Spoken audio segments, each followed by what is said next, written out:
6 p.m. right here in the economic capital city, Douala. Good evening, dear listeners or viewers. Thank you so much for joining me on today's edition of the 6 p.m. primetime newscast on Equinoxe TV.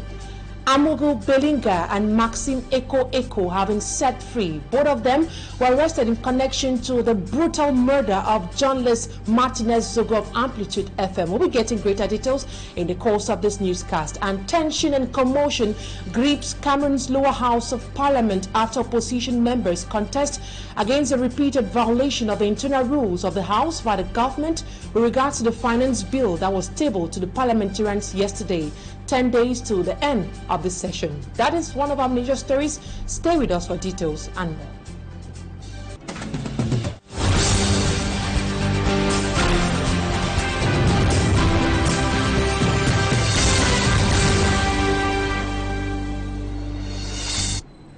We'll begin with one of our major lead stories. Amogu Belinga and Maxime Eko have been released following the instruction of the investigative judge known as Sikati Kwamkamwo. Both of them were arrested in connection to the case of the Amplitude FM radio host Martinez Zogo, who got murdered recently in Yaoundé. We'll be following up that story and be coming back to it in greater details in our subsequent editions of the news. And away from that, opposition parliamentarians have condemned government's constant violation of the law with regard to their duty of examining the state finance bill. They raised an objection yesterday in ongoing November session of Parliament. Babla Jonathan tells us more about that and the importance of the finance law to the state. His report. Et tous les ans, c'est la même chose. Every year, the government of Cameroon violates the law on the submission of the state finance bill to the National Assembly. Personnellement, j'ai déjà soulevé plus de 10 questions préalables. Honorable Jean-Michel Nincho has already raised at least 10 objections to this attitude of government. And for Honorable Benilde Njemeni, depuis 3 ans que je suis là, for the past 3 years that he has been in Parliament, government has never respected Article 57 of the 2018 law on the state's financial system. The law says the bill has to be tabled in Parliament 15 days before the beginning of the session. That of 2024 was brought to the people's representatives less than 10 days to the end of the session. Thus, the objection raised by opposition parliamentarians who are called to scrutinize the bill for the interests of the nation and her people. It is an important exercise, extremely important exercise, and this exercise needs time. 12,000 pages cannot be done in one day. And that is why we are so disgusted with what is going on. The angry members of Parliament backed their objection with the fact that the law is meant to be respected and the cardinal importance of the finance bill to the state. The economic growth, development, and the well-being of the state in general are directly connected to the finance law. The finance bill is actually the budget of the state of Cameroon.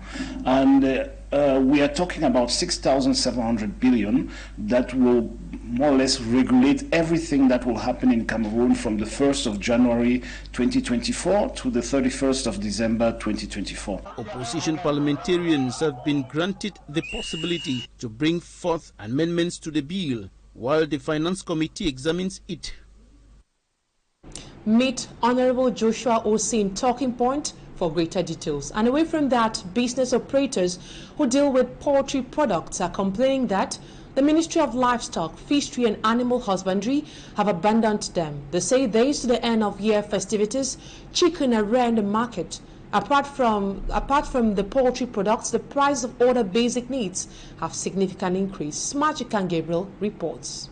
Some few weeks left to the celebration of the Feast of Nativity and the New Year, prices in the different markets we visited has noticed either an increase or some still respecting the same price tag. In the poultry sector, most persons we met are disappointed. We've been unemployed for say 3 to 4 months. The chicken sector in Cameroon is disgusting. We've been abandoned to ourselves. At this period when we ought to have many chicken in the market, we don't have even at the poultry. Notwithstanding their absence, when available, the prices do vary. The prices vary between 2,500, 2,800, 3,000 and sometimes 3,500 respectively. In fact, it depends on the size. If the poultry sector is facing difficulties, it's not the same with the meat sector. A butcher we met said no changes in the price, at least for now. It's very easy to get cow meat because no changes have been made. 1 kilogram with bones costs 2,500, without bones 3,000 per kilogram. To fight against the high standard of living one could buy for 500. The plantain section of the market that we visited is also going through tough times. As a vendor told us, there are periods that plantains are less expensive, but presently it's not the case because it's too expensive. If almost every sector in the market is facing difficulties, those running food provision stores say this is the time for them to stock to prepare for the after feast days. During this festive period, people consume a lot, and it's the best time for us to stock goods in our store. After the festive seasons, prices will automatically go up. The general call for all is that government should intervene to ensure a history end of year in terms of prices. And over to our health page. In Cameroon, HIV infections have been listed as the leading cause of death with a mortality rate of 41%. As Cameroon joins the international community to commemorate World AIDS Day, medics urge people to know their HIV and AIDS status. Our reporter AC Lucy Liengu spoke to Dr. Ako Chanel, a general practitioner, and compiled the following report for us. Statistics from the National AIDS Control Committee in Cameroon revealed that 41% of death in the country is linked to the human immunodeficiency virus, HIV, with 47,000 youths aged 19 to 24 years being HIV positive. According to Dr. Akombeng, the high rates of promiscuity, the low literacy rates in our villages and communities, with the upcoming of the crisis, especially in the northwest and southwest, which has made people jobless, has predisposed many young persons. Perinatal transmission of HIV is equally possible. It's not hereditary, but it can be transmitted from a pregnant mother to her baby if she wasn't on treatment during the pregnancy. Health officials have been strategizing on how to limit the prevalence of HIV and AIDS, which damages the immune system. Medics therefore encourage each and everyone to know his or her status so as to help curb the spread of the disease. In Cameroon so far, just about 85% of our population are aware of their status. We are far from the 95%, and just about 92% of the population are on treatment, and just about 34% of those who are on treatment have their viral load suppressed. HIV patients are called upon to take their medication seriously. A patient on treatment means that there's a suppression of your viral load. That means your viral load could be undetectable, and as a result, it's unlikely that you will transmit it to your baby or to your partner. World AIDS Day is celebrated each year on the 1st of December across the international community. The theme for this year is Let Communities Lead. And over to sports. The former players of the Indomitable Lions have defeated the former Super Eagles of Nigeria in a gala match played in Limbe. Meanwhile, Cameroon's senior handball team began the World Women's Handball Championship with a defeat to Montenegro. Our weekend sports package with our reporter, Smart Chikangabriel.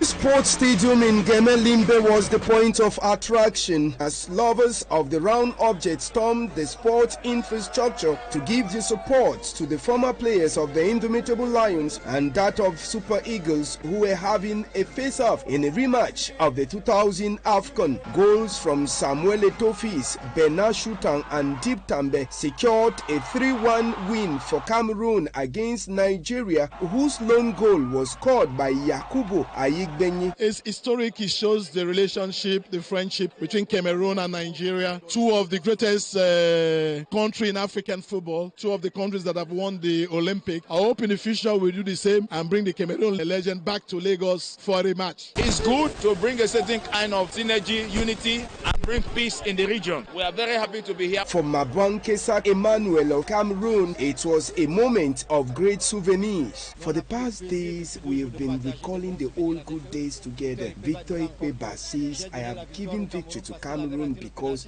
he missed a penalty. The referee also didn't accept their goal. It's been a fun-filled moment since they arrived Cameroon. We hope to meet them too in Nigeria someday for a replay. The gala match was followed by the Minister of Agriculture, Gabriel Bayerobe. Still in football, the 7 matches of the Women's Elite One Championship get into action this weekend. Authentic Ladies of Douala will host Aiding Ladies of Yaoundé. The mid-table encounter will see Amazon Fab tackling AS Fortuna, while league leaders FC Eboloa will offer their hospitality to newcomers Aita Mbong FC of Nkambe. A total of 6 matches will be played this weekend. We conclude with handball as the women's national handball team failed in their first group match at the World Handball Championship taking place in Denmark, Sweden and Norway. Against the handball team of Montenegro, Cameroon lost 11-25. And out of our territory, in the upcoming report, Mala Glory will be giving us recent updates on the ongoing COP28 in the United Arab Emirates, which aims at stressing on the importance of collective action to stop climate change. Also, we will take you to Guinea-Bissau, where gunshots were heard around the presidential palace. And in Senegal, the state recently rejected the file of Ousmane Sonko to compete in the 2024 presidential elections. A roundup of all of these stories with our reporter, Mala Glory. Heavy gunshots were reported in the capital of Guinea-Bissau this Friday morning after some National Guard soldiers freed the Minister of Finance, Suleiman Seydi, and the Secretary of State for Treasury, Antonio Monteiro, who were arrested Thursday as part of investigation into a corruption case in which they were involved. The 2 government officials were later detained so as not to jeopardize the investigations. And later that Thursday, a group of National Guard attacked the police cell in Bandim with heavy arms and taking Saidi and Monteiro to an unknown destination. Meantime, the country's president, Umaru Sissoko Embalo, is presently attending the United Nations Climate Conference COP28 in Dubai. And elsewhere, countries taking part in the United Nations Climate Change Conference COP28 in the United Arab Emirates kick off the 2-week proceedings with an immediate achievement, approving the blueprint for a fund that will provide money to vulnerable nations hit hardest by the climate change.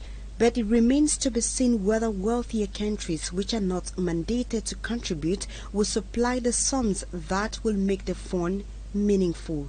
And over to Senegal, where the government has rejected Ousmane Sonko's 30 million deposit to run in next year's presidential election, arguing that he is not eligible.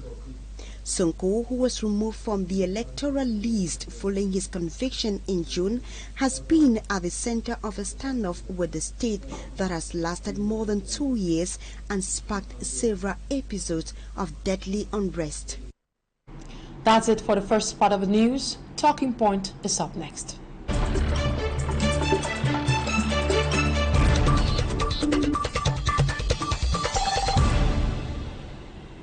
As I earlier indicated, tonight I'll be receiving Honorable Joshua Osi, a member of Cameroon's lower house of parliament. I'll be discussing about the commotion and tension that occurred yesterday. Good evening. It is a pleasure having you on Talking Point today. Yesterday there was commotion at the lower house of parliament. What brought about this tension and what are opposition MPs clamoring for?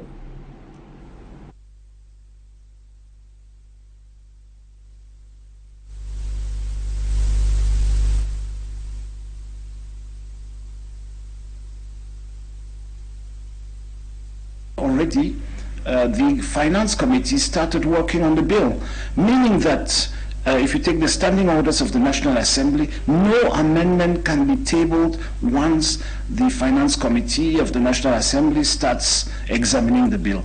Meaning that we had just between yesterday 11 p.m.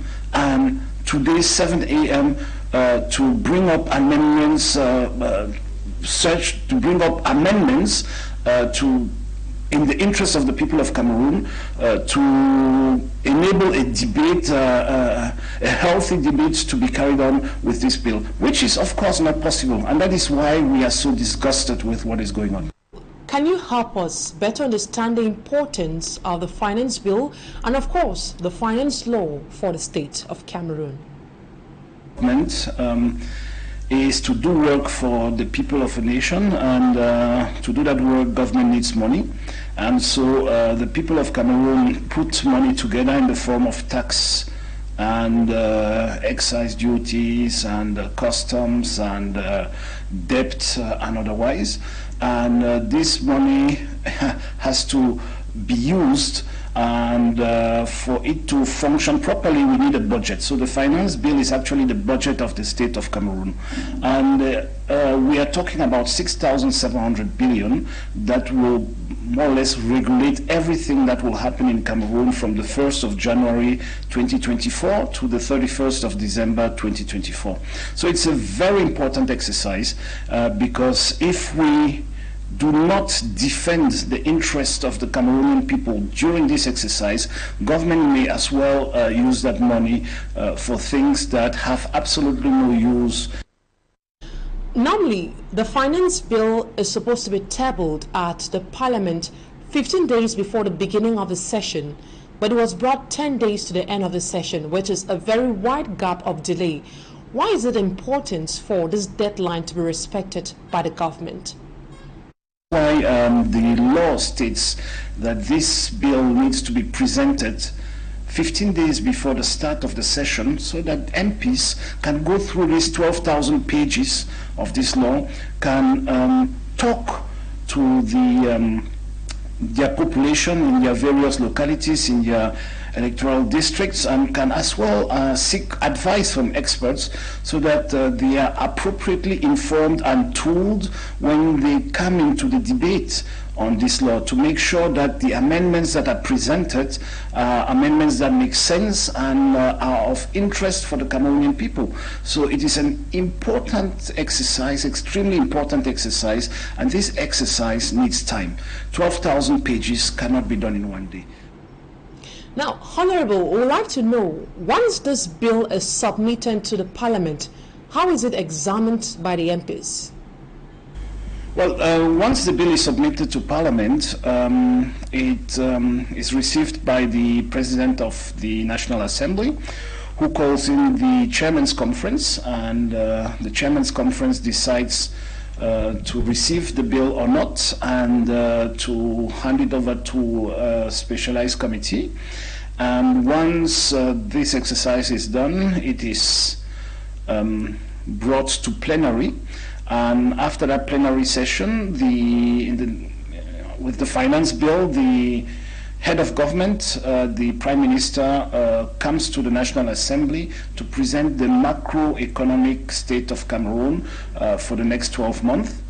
Later on, the law goes straight to the Finance Committee. They study the first part of it. They examine the first part of it, and then they examine the second part of it. The first part is done with the Minister of Finance. The second part is done chapter by chapter, with each minister coming in front of the Finance Committee.